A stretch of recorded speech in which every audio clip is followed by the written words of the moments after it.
Jeg kom ud her til Ulfborg Skyttecenter, hvor jeg har taget en masse forskellige blyfri jagtammunition med. Det er jo sådan, at her fra 1. april i år, jamen så skal al vores ammunition til jagt skal være blyfri. Så derfor har jeg været nede ved K. Skov ude i Bording og gået igennem ammunitionshylderne og så sagt, at jeg skal have en af hver i 6.5 Creedmoor. Og det har jeg taget med i dag, og så prøver vi at skyde det hele af. Jeg skyder det forbi en sådan Garmin Xero her, så vi får data på alle 20 skud. Efterhånden så har jeg snakket en del omkring det her med SD og målingshastighed. Jeg ser stadigvæk rigtig mange billeder inde på Facebook af en 60-skudsgruppe, og så en tilhørende målingshastighed eller SD, og så nærmest en sådan videnskabelig konklusion nedunder, at det her, det er altså svaret. Nu må vi snart komme til den konklusion, at en 60-skudsgruppe eller en 60-skuds SD, eller hvad det er tilfældigt. Så det vi gør her, er, at vi skyder hele pakken af, alle 20 skud, og så får vi gennemsnitlig målingshastighed, vi får den her extreme spread, vi får SD'en, og så ser vi altså præcisionen på både på 100 meter, på 200 meter og på 300 meter. Det vi tester i dag, det er præcision. Det vil sige både målingshastighed, standardafvigelse, extreme spread og så selvfølgelig præcisionen. Det vi ikke tester, det er ekspansionen og hvordan projektil det ligesom åbner sig, når det rammer dyret. Så alt omkring det, der hedder terminalballistik, er altså ikke med. Men man kan sige, at vi er nødt til at have et præcis patronprojektil, før at vi går ind og vurderer på, hvilken en skal vi så vælge ud fra ekspansionen. Vi kan altså ikke nøjes med et upræcis projektil, som så har en god ekspansion. Det vil i hvert fald være min holdning. Vi er nødt til at have noget ammunition, nogle projektiler, der rammer der, hvor vi gerne vil have det, og så vælger vi efterfølgende noget, der har en acceptabel præcision, og derefter, jamen, hvad er det så for en ekspansion, jeg gerne vil have. Riflen, som vi skyder det hele afsted med her, det er en Tikka T3X.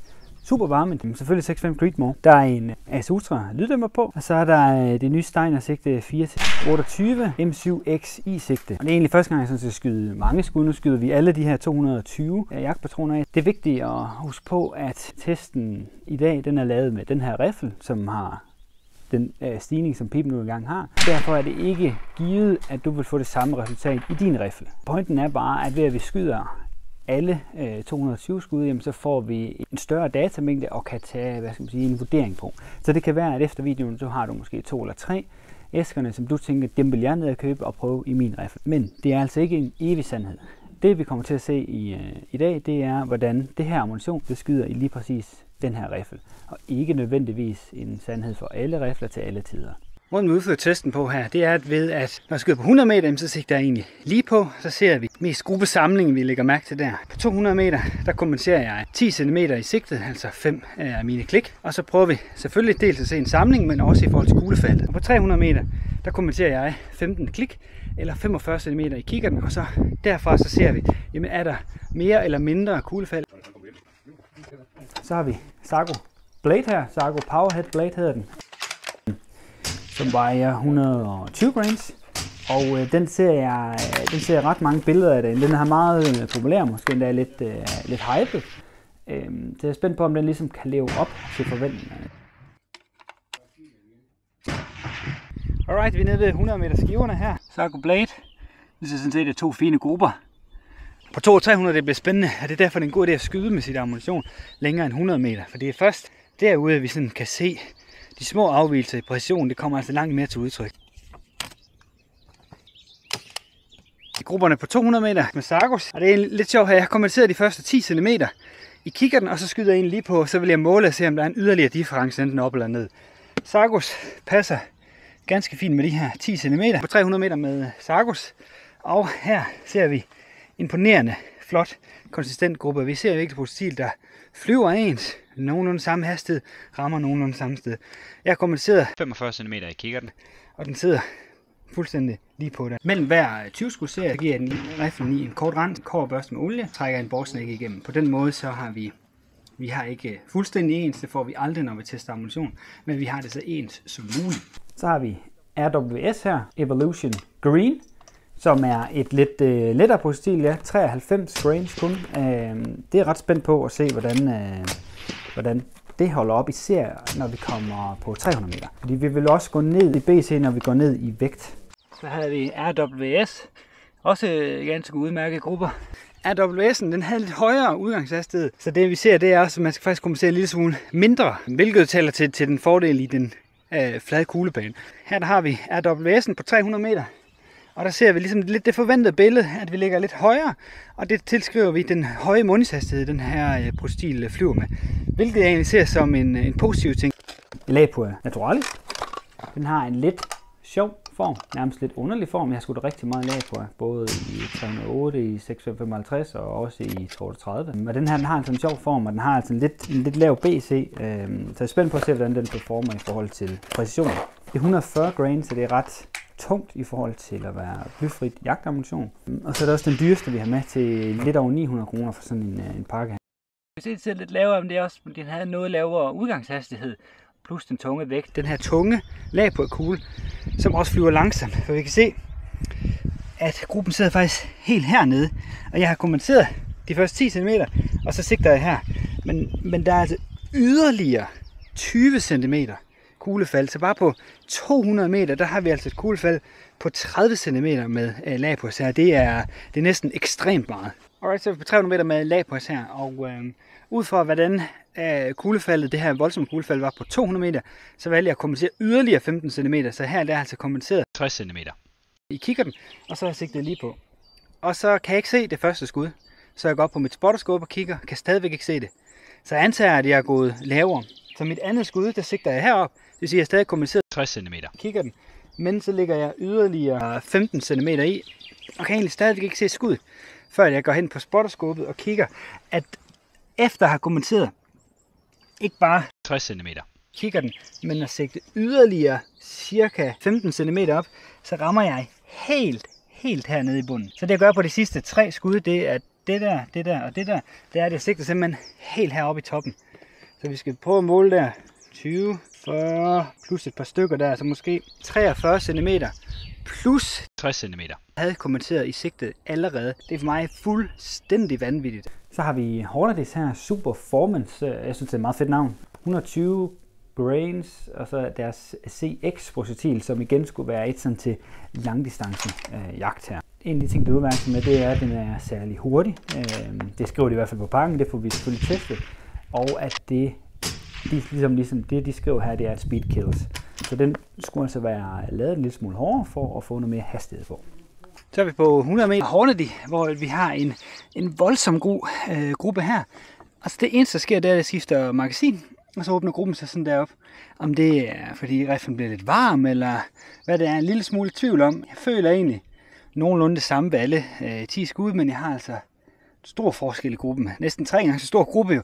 Men det der er også måske nok noget nær den bedste gruppe med jagtammunition, jeg har skudt. Så er vi på 200, starter med Hornady, hvor vi ser en super fin gruppe. Har en lille smule sidespredning. Ja, okay, fair nok. Men til gengæld har vi højden her, de her 10 cm. Kombinationen passer altså helt perfekt med Hornadys gruppe her. Vi kommer på 300 meter med Hornadys ammunition her. Har en lille smule spredning her, men igen, højden passer egentlig meget fint med at kompensere de her 15 klik eller 45 cm. Måske endda lidt mindre er nødvendigt her, hvilket jeg synes er en god fordel. Så har vi en Sig Sauer her, Elite Series. Også 120 grains, det lader ligesom til at være det, der er den gængse vægt for en blyfri kugle i 6.5. Og ikke særlig udbredt mærke, jeg ser til jagtammunition. Hvis man ser på deres hjemmeside, så siger de, at den er optimeret til AR-platform. Så det henvender sig måske mest til det amerikanske marked. Så er vi på 100 meter her med Sig Saueren.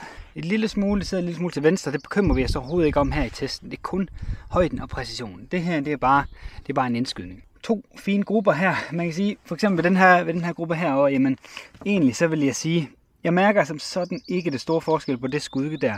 Og hvis jeg skulle lave en indskydning eller lidt andet, jamen så vil jeg bare glemme det der skud. Lad være med at overtænke, hvis der er et skud i gruppen, som er markant anderledes end de andre 4 skud. Især når man laver 5 skudsgrupper. 200 meter ved Sig Saueren, der har vi det samme billede her, så vi ser, hvor den ligger en lille smule til venstre for. Koncentrerer vi os ikke så meget om det, altså bare en indskydningsdel. Nogenlunde samme gruppestørrelse her. En forventelig åbning fra 100 til 200 meter, vil jeg sige her. Det gik en lille smule hurtigere, mindes jeg, så det passer fint nok med, at vi er ganske lidt over. Men altså inden for hvad der er forventeligt her. Med Sig Saueren her på 300 meter, jamen der har vi har den her venstre forskydning igen, og så har vi en lille smule højdeforskel. Så har vi Norma, og der har vi både den, der hedder Eco Strike, og den, der hedder Evo Strike. Evo Strike, som er en dual core. som især henvender sig til medium game, skriver de. Fart på dem her.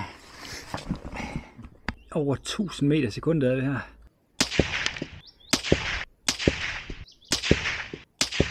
Og herovre der er vi på 100 meter med Normas Evo Strike, og igen ser vi lidt et sjovt billede, lidt ligesom vi så ved Hornady før, at en gruppe er acceptabel, og så har vi en, der er super god. Og det sjove er, her har vi så omvendt. Det her det er den første gruppe, jeg skyder, hvor man kan sige, at efter de 5 skud, så bør den være varm, og så bør den måske sprede endnu mere.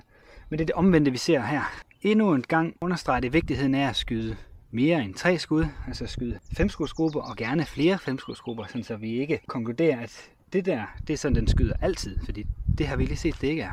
På 200 meter her med Evo Strike, det jeg ser lægger mærke til, det er, at skuddene sidder en lille smule højere.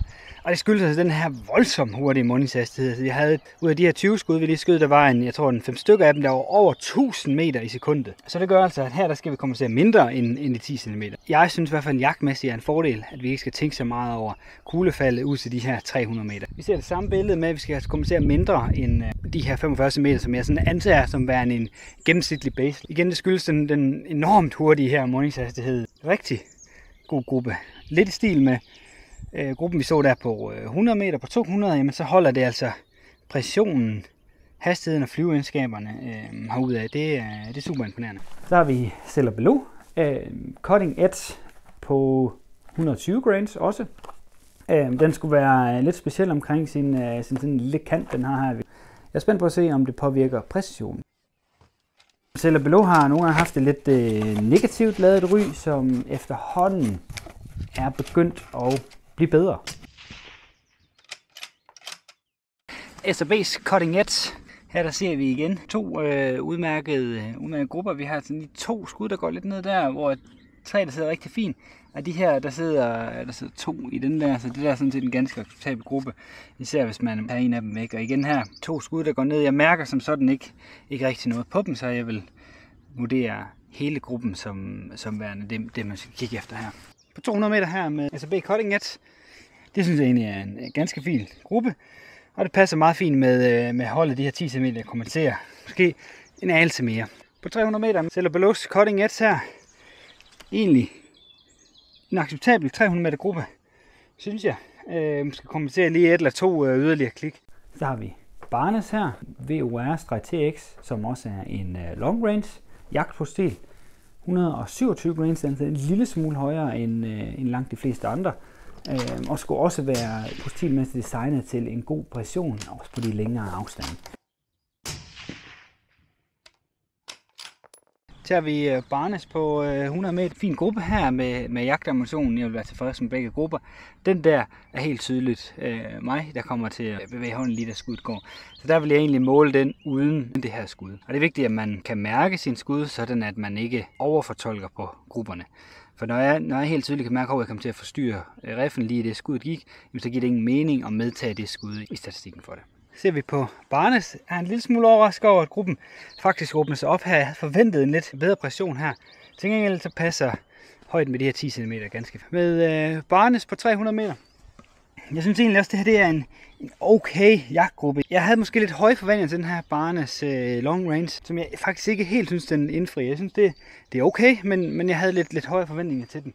Og så har vi også det er jo en ny en, der er kommet ind dernede ved Skov, en Federal Premium Euro Copper her. Og jeg kunne faktisk, jeg kunne ikke lige finde BC'en, der googlede rundt på den derinde, men også 120 grains, lavet efter det her blyforråd. Jeg kan altså sige, det er en lille smule dybt her, så jeg er lidt spændt på hastigheden på den især. Kigger vi på Federal her, så har vi fine grupper. Begge to, der er måske en flyver deroppe. Om det. Jeg kunne ikke rigtig mærke det, som det er mig eller ammunition, det ved jeg ikke. Super fine grupper, jeg vil være tilfreds med. Federals på 200 meter, så er jeg faktisk positivt overrasket over præcision på 200 meter af jagtammunition. Passer fuldstændig med de 10 cm og sidder en rigtig flot gruppe her, synes jeg. Kigger vi på Federals her på 300 meter, så er jeg faktisk også imponeret af den 300 meter gruppe. Der er en enkelt flyver her. Jeg mærker som sådan ikke noget. Det kan være mig, det kan også være varmen fra rifler, lyddæmper osv. Ellers 4 skud. Super fint samlet der. 5. der stadigvæk synes jeg gør gruppen acceptabel, men især de 4 skud er rigtig gode. Og vi skal kommentere endda lidt mindre end de her 45 cm, som jeg egentlig har kommenteret. Alt i alt positivt overrasket over Federal. Så har vi Eco Strike her, som skulle give særlig god præcision også på længere distancer. Men her der tænker jeg, at vi snakker ud til 300 meter, så den er også især spændt på den her grønne spids. Det er på 100 meter her. Der havde vi Normas Eco Strike. De her grupper her. Ser en flyver der, men vi har også 2 derhen, så jeg vil egentlig regne det hele med i den her. Vi er på 200 meter. Norma Eco Strike. Jeg synes egentlig, det her det er en fin, acceptabel gruppe på 200. Og det er faktisk her, at jeg kommer til at lave den her fejl. Jeg kommer til at kommentere en lille smule mere. Jeg kommenterede 10 ekstra centimeter. Vi kan se der. Det passer egentlig super fint med, hvis jeg ikke havde kommenteret de 10 cm for meget, det vil sige 20 her, jamen så havde han været rimelig spot on. Og så er vi her på 300 meter. Eco Strike, der begynder gruppen altså at åbne sig en lille smule op her. Forventet i forhold til jagtammunition. Højdemæssigt rigtig fint.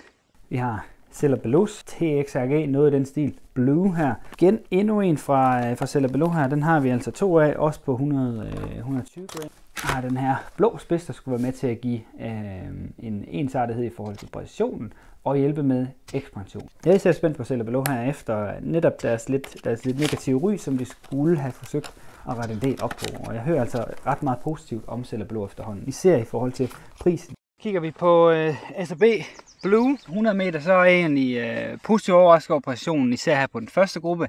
Det åbner en lille smule op på anden gruppe, men egentlig gennemsnittet af det, synes jeg er en god præcision fra en relativt billig jagtpatron. 200 meter her på Cella Blue. Fin gruppe, især i højden, tyder altså på en meget ens målingshastighed. Så er der lidt i siden, om det er mig som skytte eller ammunition, det er altid lidt svært. Cella Bellows Blue på 300 meter. Vi ser lidt det samme her. Gruppen begynder at åbne sig op. Der er 2 skud, der ligesom går lidt lavt venstre.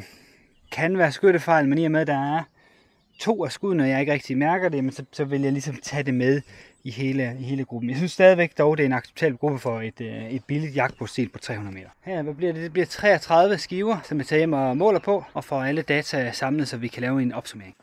Jeg håber, I får en masse ud af videoen her. Ind på min blog, der har jeg skrevet et indlæg, hvor alle dataerne fremgår, så man har god mulighed for at kunne sammenligne på kryds og tværs derinde. Der er et link til ned i beskrivelsen, ellers så vil jeg så stor pris på et like til videoen, og især et subscribe til kanalen. Og til sidst så er det bare at sige knæk og bræk til din næste jagt.